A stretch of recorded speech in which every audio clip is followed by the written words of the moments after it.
In the shadow of the great wars of the 20th century, a battle that changed the fate of Eastern Europe was lost. The Battle of Częstochowa, a bloody drama that unfolded at the crossroads of empires, where the ambitions of Russia, Austria, and the hopes of the Polish people clashed. Thousands of soldiers fell on the fields around the ancient city known for its sanctuary, the Jasna Góra monastery. It is ironic that the land, which for centuries attracted pilgrims, became the arena of one of the fiercest battles of its time. Each side fought for its own truth. The Russians, for the advancement of the empire to the west, the Austrians, for the preservation of influence in the region, the Poles, for the dream of independence. Częstochowa's geographical location turned the city into a strategic prize, possession of which opened the way to control over all of Poland. This battle became a lesson in military art for all of Europe, although today it is rarely remembered outside the classrooms of military academies.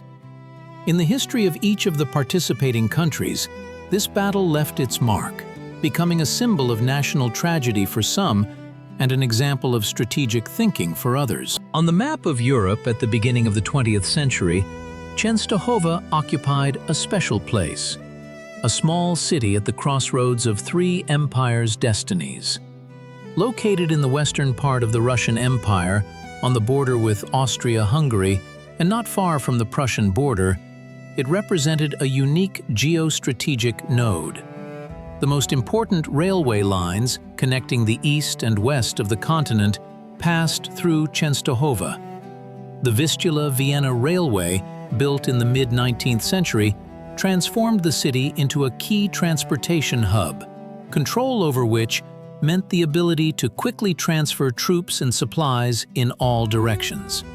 For Russia, Częstochowa was an outpost on its western borders, the last major hub before the border with potential adversaries. For Austria-Hungary, a gateway to the Polish lands of the Russian Empire. For Germany, a strategic point allowing control over communications between allies and adversaries. The economic significance of the city was enhanced by its developed industry. Textile factories, metallurgical plants, wood processing enterprises. All this made Częstochowa not just a transit point, but also an important production center. In wartime, the city's industrial potential could be quickly reoriented to the needs of the army, from sewing uniforms to manufacturing weapon components.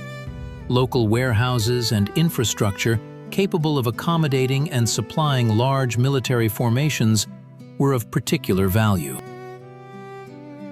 The city's location in the foothills of the Jura created natural defensive lines.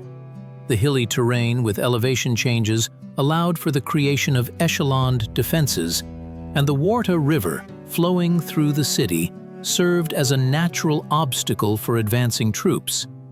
Whoever controlled the heights around Częstochowa gained a strategic advantage in observation and artillery fire adjustment. No less important was the city's symbolic status.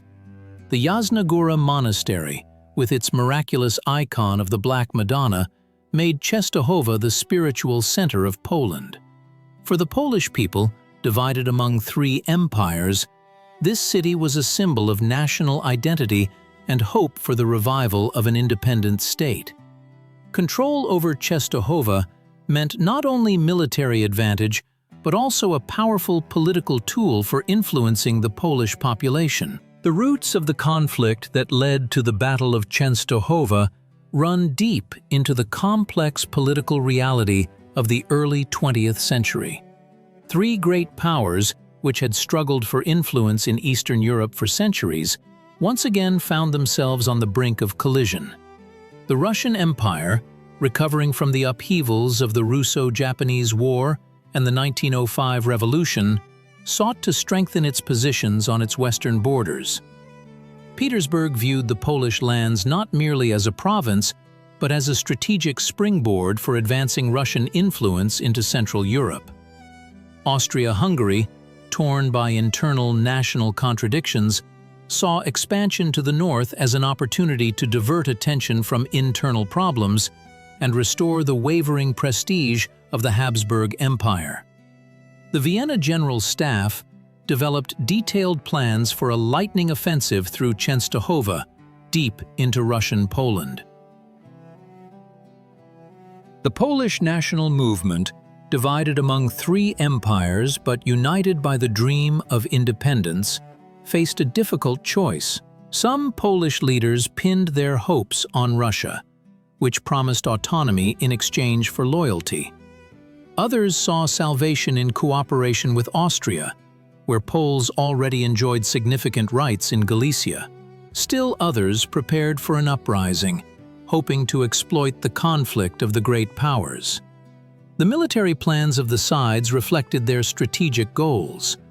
The Russian command developed a plan for a deep flanking maneuver through Częstochowa to strike the flank of the Austrian forces. The Austrians, on the contrary, planned a swift offensive to seize key railway junctions, including Częstochowa, to paralyze Russian mobilization. Polish military formations, created with Austrian support, prepared for guerrilla warfare against the Russian army's communications. Intelligence from all sides worked with extreme tension. Russian agents in Galicia reported the concentration of Austrian troops near the border. Austrian spies recorded the movements of Russian regiments towards Częstochowa. The Polish underground network collected information about the plans of both empires, assessing opportunities for a national uprising. Diplomatic channels were heated with mutual accusations and ultimatums.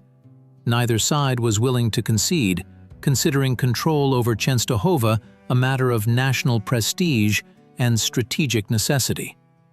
The local population watched with alarm the arrival of ever more military units.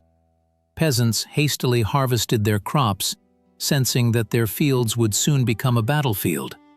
City dwellers stocked up on food and prepared for evacuation. The monks of Yasna Gora Monastery intensified their prayers for peace, but at the same time reinforced the ancient walls of the abbey, which remembered sieges of past centuries. By the start of the Battle of Częstochowa, the balance of forces was determined not only by troop numbers, but also by the quality of weaponry, training, and soldier morale. The Russian army fielded an impressive contingent, 3 full army corps totaling approximately 120,000 men. The corps consisted of infantry armed with Mosin Nagant 3-line rifles, considered reliable and accurate weapons. Artillery numbered 400 guns of various calibers, including the latest rapid-firing field cannons. The weak point of the Russian forces remained the cavalry. Although Cossack units were famed for their maneuverability, their armament lagged behind modern standards. Russian soldiers, hardened in recent conflicts, possessed high endurance, but suffered from a lack of initiative at the lower levels of command. Austro-Hungarian forces represented a more compact but technically better equipped army, numbering about 85,000 men. Their infantry was armed with Mannlicher rifles, which surpassed Russian counterparts in rate of fire.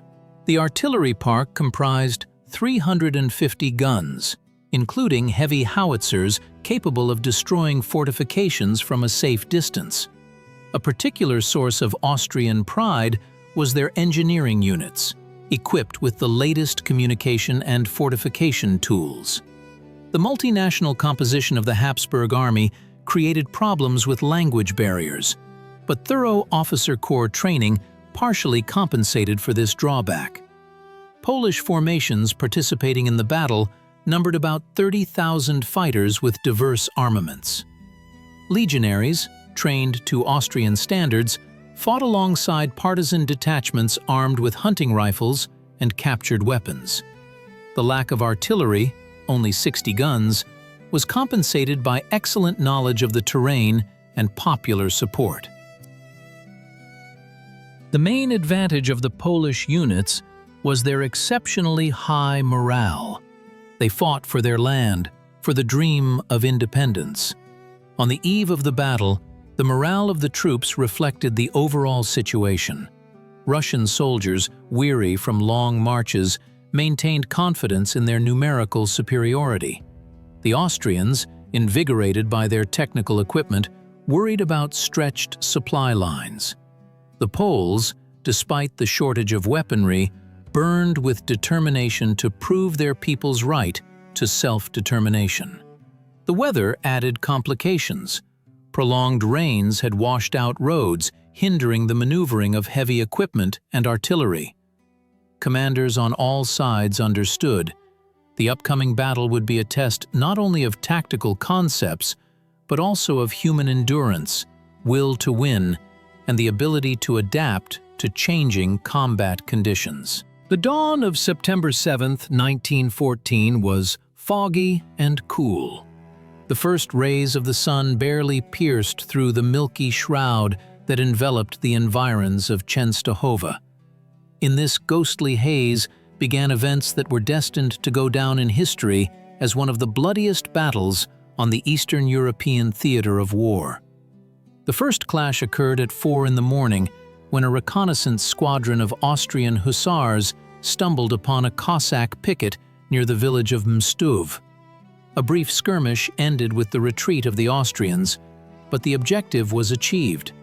Data on the disposition of Russian forward units was obtained. By 6 o'clock in the morning, the command of both sides already possessed preliminary intelligence about the enemy. Russian troops began their deployment fan-wise, occupying key heights to the northeast of the city. Infantry regiments of the 23rd Division, reinforced by field artillery, formed the main defensive line. The flanks were covered by Cossack units, ready for maneuver operations. General Ivanov, commanding the Russian grouping, chose a defensive tactic, intending to wear down the enemy and then launch a counterattack. The Austrians acted more decisively. By 8 o'clock in the morning, their forward battalions had already reached the attack line. Colonel Steiner, commanding the vanguard, received orders to capture the railway station and the bridges over the Warta at all costs. Austrian artillery took up positions on the southern heights and began a methodical shelling of Russian positions. The first serious battle erupted for height 245, a hill dominating the approaches to the city from the south. A company of Russian Jaegers, entrenched on the summit, repelled 3 consecutive attacks by Austrian infantry. When ammunition was running low, the company commander, Captain Nestorov, ordered bayonets fixed. The 4th Austrian attack bogged down in hand-to-hand combat. Simultaneously, on the eastern flank, Polish legionaries undertook a daring sortie, attacking a Russian supply train. They managed to create temporary confusion in the rear of the Russian troops, but an arriving Cossack regiment pushed the Poles back into the forest. This maneuver, however, forced the Russian command to redeploy some reserves to the east, weakening the central sector. By noon, the fog had lifted, revealing an impressive picture of the main forces' deployment. Columns of infantry, artillery batteries, cavalry squadrons, all the might of the warring armies was set in motion. Over the battlefield echoed officers' commands, the roar of cannons, and the crackle of rifle volleys. September 16th marked the culmination of the battle. With the first rays of dawn, Austrian artillery unleashed a hurricane of fire upon the central positions of Russian troops. Hundreds of shells rained down on the trenches, uprooting trees, destroying fortifications, and scattering the bodies of soldiers. General Kraus, commander of the Austrian grouping, threw his best assault battalions into the offensive. The Russian command expected the main blow from the south, but the Austrians employed a feint. The main forces attacked from the southwest in the direction of Yasnaya Gora Hill. Russian General Brusilov, assessing the critical situation, personally led the counterattack of the Semyonovsky regiment. The bayonet charge of the Russian infantry halted the Austrian advance, but at the cost of enormous losses. At the same time, Polish units undertook a daring raid into the rear of Russian positions. Legionnaires under Pilsudski seized artillery depots and briefly paralyzed the supply of ammunition to Russian artillery. Cossack units were thrown in to eliminate the breakthrough, which weakened the right flank of the Russian troops. The turning point occurred at 1400 hours, when Austrian heavy artillery concentrated fire on the key height 326. After an hour-long bombardment, only ruins remained of the Russian fortifications. Fresh Austrian reserves, the elite 12th Mountain Brigade, rushed into the created breach. The Russian command realized the danger of encirclement and began regrouping. General Ivanov ordered the troops to withdraw to the second line of defense to shorten the front and free up reserves for a counterattack. The maneuver took place under continuous artillery fire and cost the Russian army significant losses. By evening, the battlefield presented an apocalyptic scene. Ground scarred with craters, burning villages, shattered equipment, and thousands of bodies, the price of a single day of battle. Medical services of all sides worked to their limits. Field hospitals were overflowing with wounded. Night brought no lull. Austrian infantry continued localized attacks, striving to consolidate their success. Russian sappers frantically fortified new positions. Polish detachments operated in small groups, disrupting the communications of both warring parties. By dawn on September 17th, it became clear that neither side had achieved a decisive advantage, despite colossal losses. The Battle for Częstochowa entered a phase of grueling confrontation, where every meter of ground was paid for with dozens of lives. Behind the cold figures of war reports and the strategic plans of generals lay a true human tragedy: the suffering of the Polish civilian population caught in the epicenter of the battle. When the first artillery shells exploded on the outskirts of Częstochowa, a nightmare began for the civilians, one that would last for many weeks. The villages around the city emptied in a matter of hours. Peasants, abandoning their crops and livestock, left with children and elderly, carrying only the bare necessities. Endless lines of refugees stretched along the dusty roads. Maria Kowalska, a teacher from the Częstochowa suburbs, wrote in her diary, "The sky turned black with smoke. People walked in silence. Only the cries of children and the creaking of carts broke the stillness. It seemed as if the very earth groaned under the weight of human sorrow. The city turned into ruins." Częstochowa's historic center, with its ancient buildings and churches, was practically wiped off the face of the earth by cross-artillery fire. Jasna Góra Monastery, miraculously spared, became a refuge for hundreds of townspeople. The monks organized a hospital in the monastery's cellars, where wounded civilians lay side by side with soldiers from all warring factions. The testimony of Tomasz Brzezinski, a doctor from Częstochowa, paints a picture of a humanitarian catastrophe. "We ran out of medicines on the third day of fighting. We operated by candlelight, using kitchen knives. There were no painkillers. People screamed so loudly that the walls shook.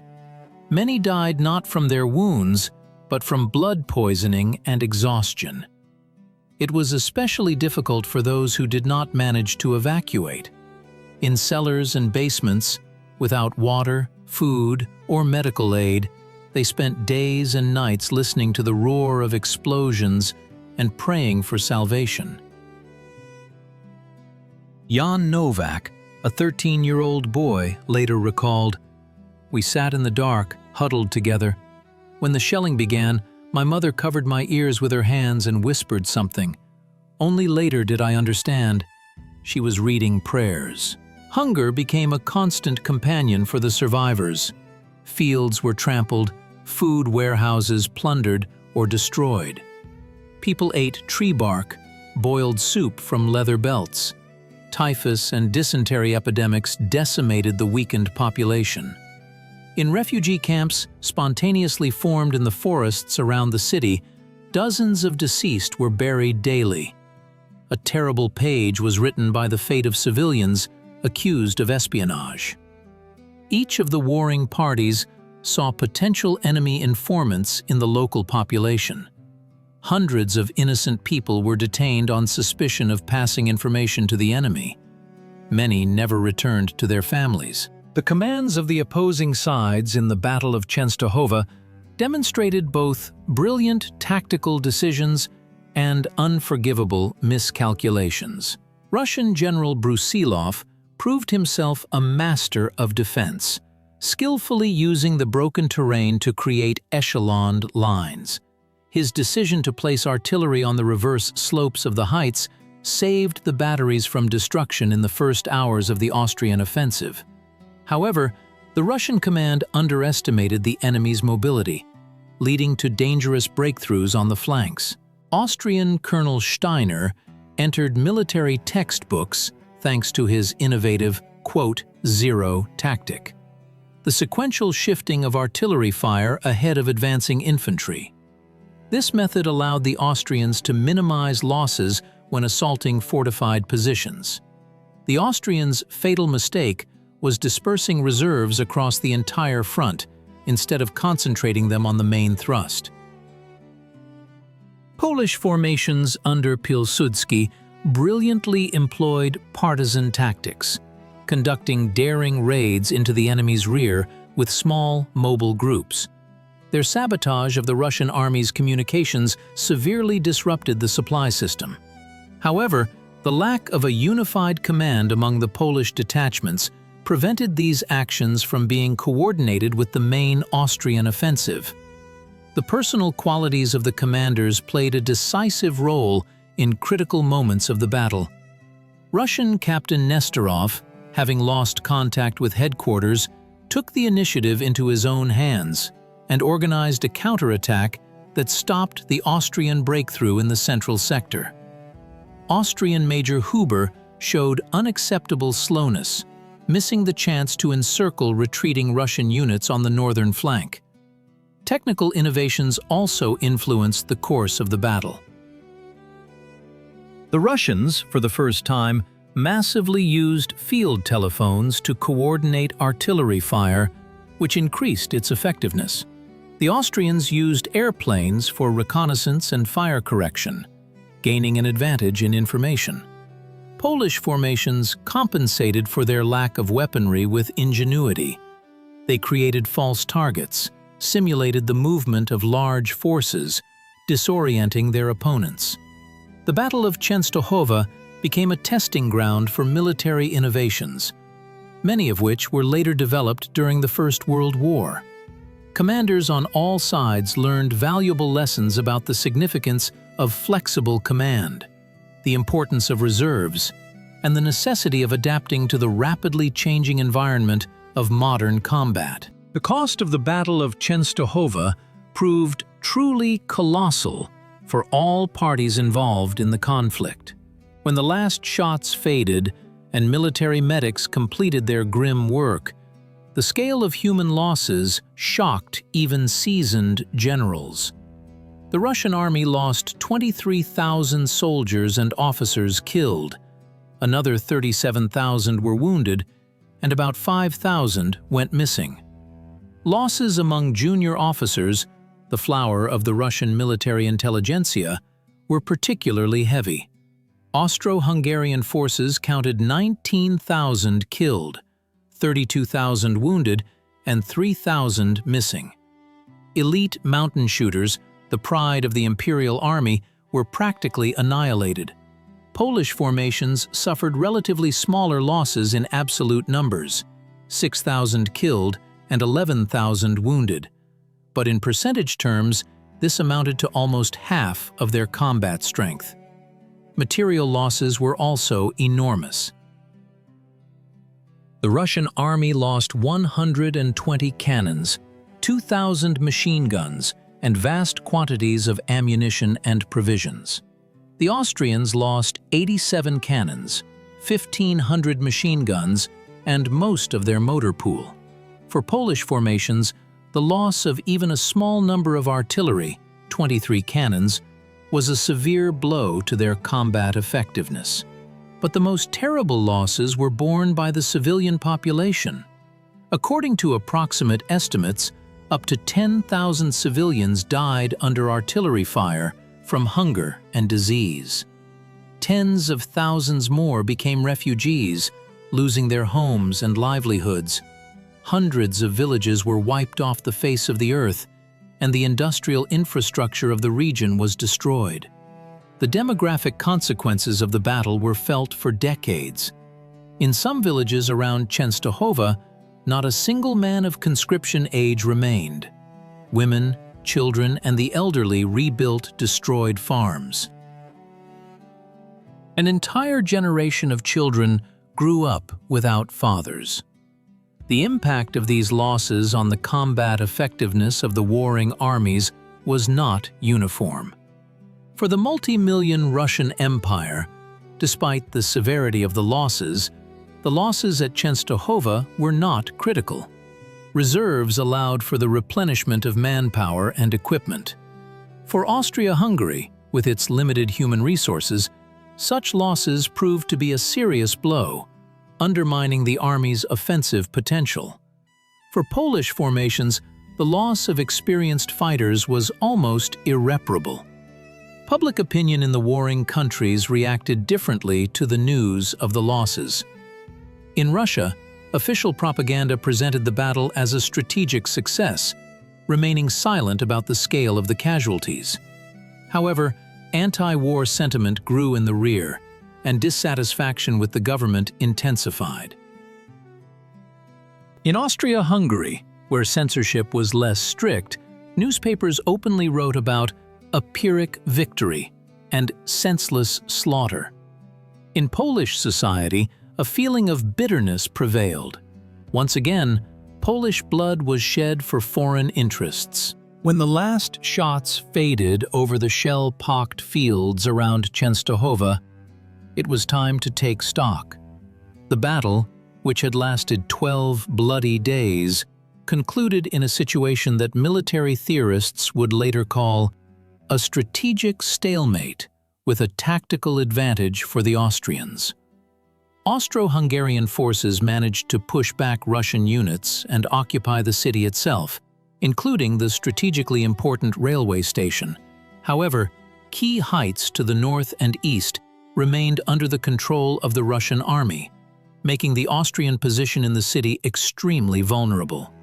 Territorial changes proved minimal relative to the colossal resources expended.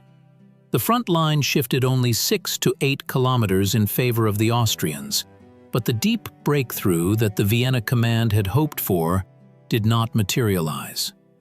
Polish formations, operating jointly with the Austrians, entrenched themselves in the forested areas east of the city, creating a zone of instability in the Russian rear.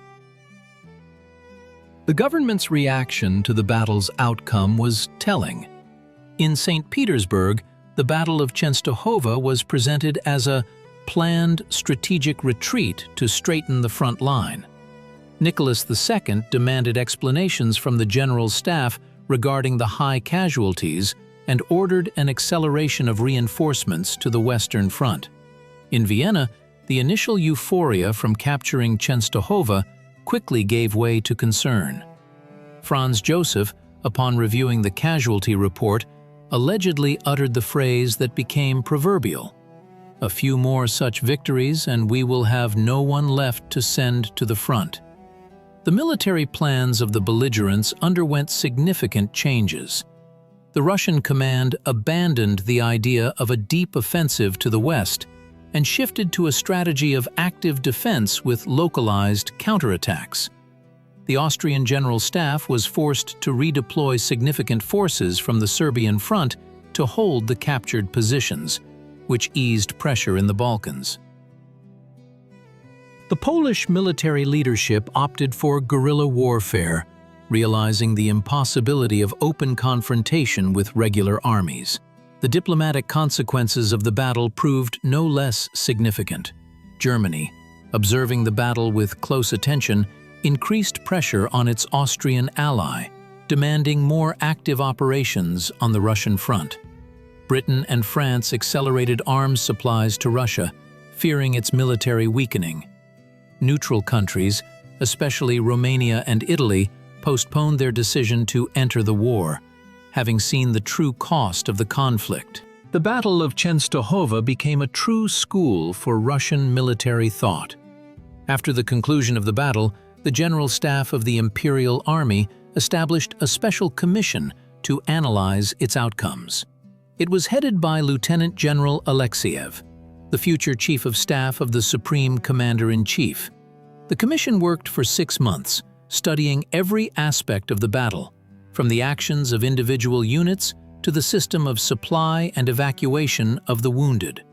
The first crucial lesson learned by Russian military theorists concerned artillery. At Częstochowa, Russian artillery was inferior to Austrian not so much in the number of guns as in its methods of application. The Austrians used concentrated fire from several batteries on a single target, while the Russians dispersed their firepower along the front. After the battle, a new doctrine of artillery support was developed, envisioning the creation of powerful artillery groups to solve key tactical problems. The second lesson was the understanding of the importance of field fortifications. Russian positions at Częstochowa were hastily equipped, without proper engineering support. The Austrians, however, created echeloned defenses even on temporary lines. As a result of the reforms, engineering troops received new instructions, improved equipment, and greater weight in operational planning. The third crucial lesson was the realization of the necessity of flexible command. Rigid centralization of command, where every decision required approval from higher headquarters, led to a loss of tempo in a rapidly changing environment. After Częstochowa, the Russian army began to implement the principle of initiative for junior commanders, where officers on the ground received more authority for independent actions within the framework of the general plan. Special attention was paid to the issues of inter-branch cooperation. At Częstochowa, infantry, artillery, and cavalry acted disjointedly, which reduced the effectiveness of each. New tactical instructions prescribed the creation of combined groups with a unified command and a clear distribution of tasks. One of the most painful lessons concerned supply. During the battle, many Russian units experienced a severe shortage of ammunition and provisions due to stretched communications and an inefficient delivery system. The result was the creation of mobile warehouses, moved closer to the front line, and an improvement in transport logistics. The influence of these lessons manifested itself in subsequent campaigns.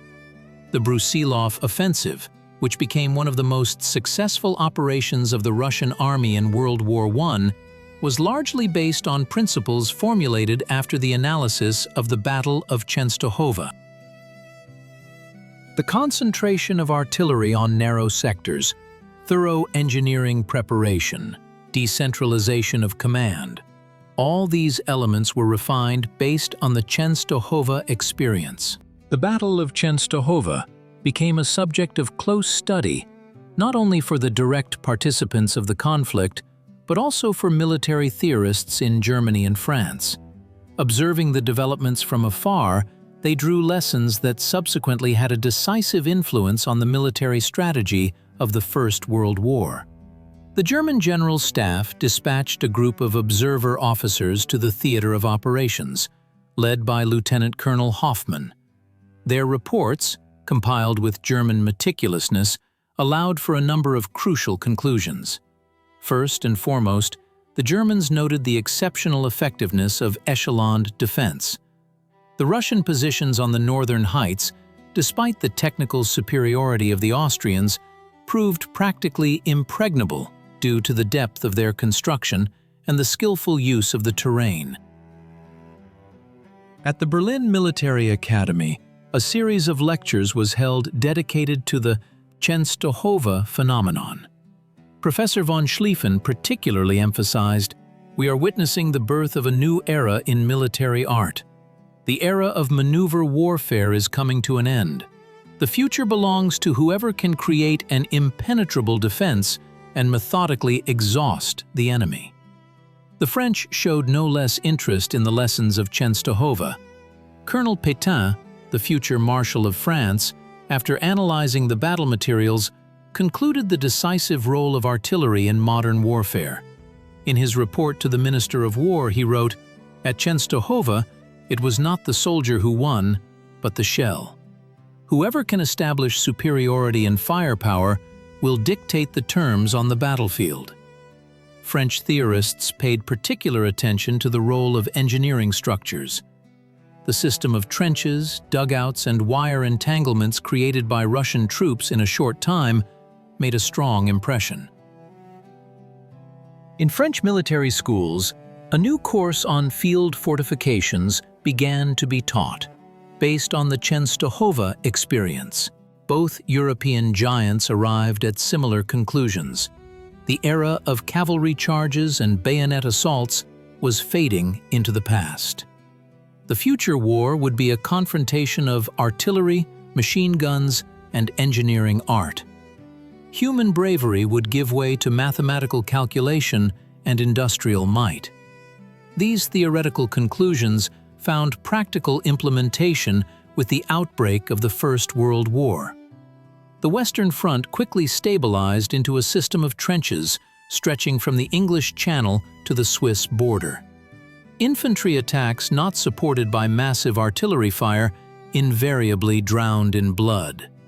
Commanders who disregarded the lessons of Częstochowa paid for it with the lives of thousands of soldiers. The Battle of Częstochowa became a harbinger of positional warfare, which defined the character of European conflicts in the first half of the 20th century. The trenches of Verdun and the Somme, the concrete fortifications of the Maginot Line and the Atlantic Wall, all of them originated in those bloody days on Polish soil, when old notions of war crumbled under a hail of shells and machine gun fire.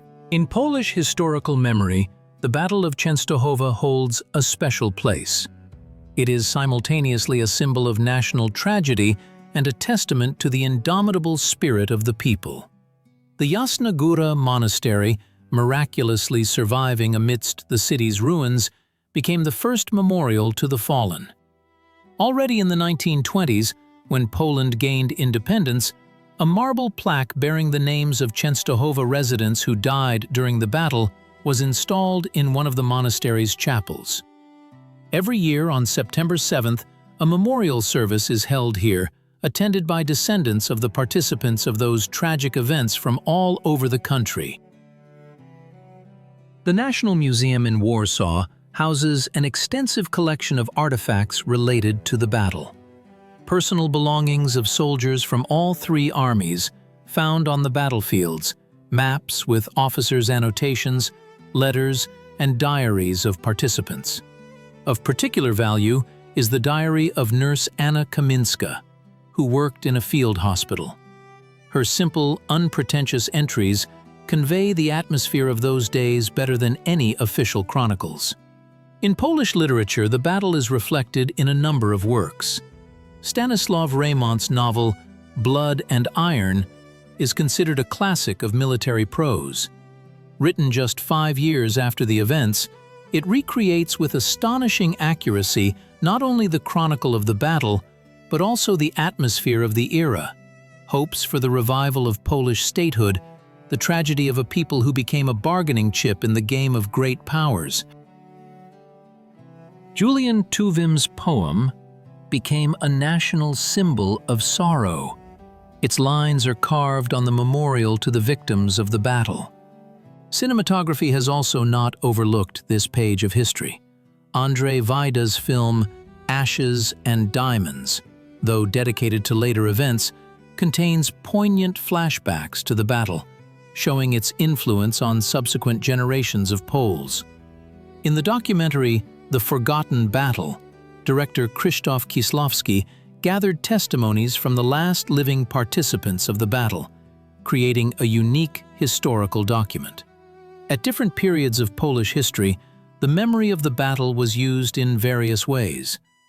In the interwar period, when the young Polish Republic sought national symbols, the heroism of the defenders of Częstochowa was especially emphasized. In the communist period, the emphasis shifted to the suffering of the civilian population and the imperialist nature of the conflict. After the fall of the Berlin Wall and Poland's entry into NATO and the European Union, the battle became a symbol of a pan-European tragedy, an example of the senselessness of wars between peoples destined to live in a single European home. The legacy of the Battle of Częstochowa continues to influence the contemporary geopolitical situation in Central and Eastern Europe. More than a century after those bloody events, the echoes of the battle are still palpable in the relations between the countries involved in the conflict. For Russia, Częstochowa remains an example of strategic thinking and the importance of controlling key transport hubs. Russian military academies study this battle as a classic example of how a local conflict can escalate into a large-scale confrontation with far-reaching consequences.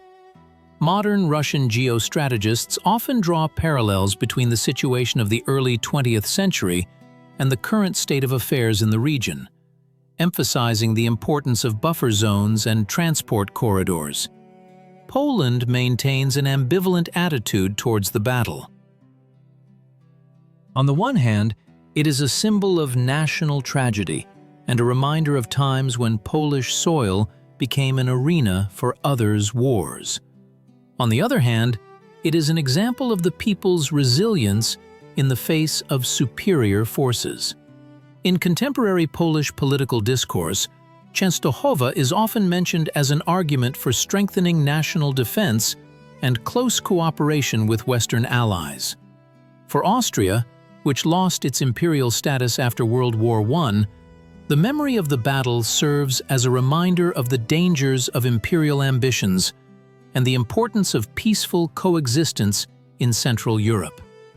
Austrian historians emphasize that it was the catastrophic losses in battles like Częstochowa that accelerated the collapse of the once mighty Habsburg Empire. Germany, although not directly involved in the battle, drew crucial military lessons from it. Modern German analysts note that the principles of defense demonstrated at Częstochowa formed the basis of the Bundeswehr's military doctrine during the Cold War.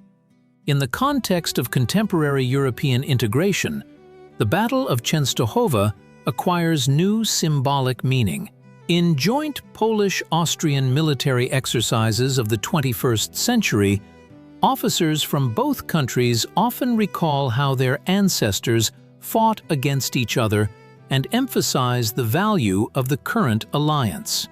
Russian-Polish relations, despite periodic complications, also include elements of historical reconciliation. On the 70th anniversary of the battle, delegations of military historians from both countries held a joint conference in Częstochowa, acknowledging the shared suffering and heroism of soldiers from all warring parties. The memory of the battle is actively used in the educational programs of the Visegrad Group countries as an example of what unresolved regional contradictions and an arms race can lead to.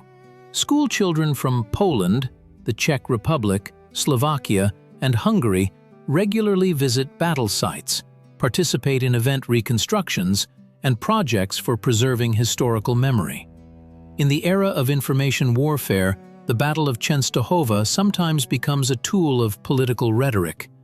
Some politicians use selective interpretations of events to fuel historical grievances or justify territorial claims.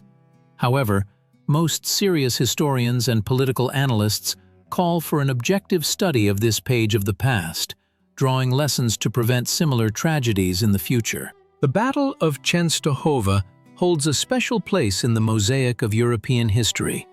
It is not merely a military clash, but an event that reflected the most complex geopolitical processes of its era. Decades later, we can assess its true significance for a continent on the brink of global upheaval. This battle became a harbinger of a new era of military art, where maneuver warfare gave way to positional battles, and human courage yielded to firepower and engineering calculation. The lessons of Częstochowa were absorbed by the general staffs of all European powers, influencing the strategy and tactics of the First World War. It was here, on Polish soil, that the principles of warfare were born that later defined the character of Verdun and the Somme. For Russia, this battle marked a turning point in the development of military doctrine, forcing a re-evaluation of approaches to artillery support, engineering provision, and troop command. The Austrian Empire, despite a tactical success, received a bitter lesson on the price of imperial ambitions and the limits of the military power of a multinational state. For Poland, the battle acquired symbolic significance. It is not only a national tragedy, but also a testament to the unbroken spirit of a people who managed to preserve their identity despite partitions and wars. In the pan-European historical context, the Battle of Częstochowa stands alongside other landmark battles that changed the course of the continent's history. Like Borodino, Waterloo, or Sedan, it marked a change of eras and a transformation of the military-political landscape. But unlike them, Częstochowa did not end a war. It became a premonition of a larger conflict that would soon engulf the entire world. For the modern world, the lessons of Częstochowa remain relevant. They remind us of the fragility of peace in Europe, of how quickly regional confrontation can escalate into a continent-wide tragedy. The history of this battle teaches us the value of dialogue, compromise, and respect for the national sentiments of all peoples. Preserving the memory of Częstochowa is not just a tribute to the fallen. It is an investment in the peaceful future of the continent.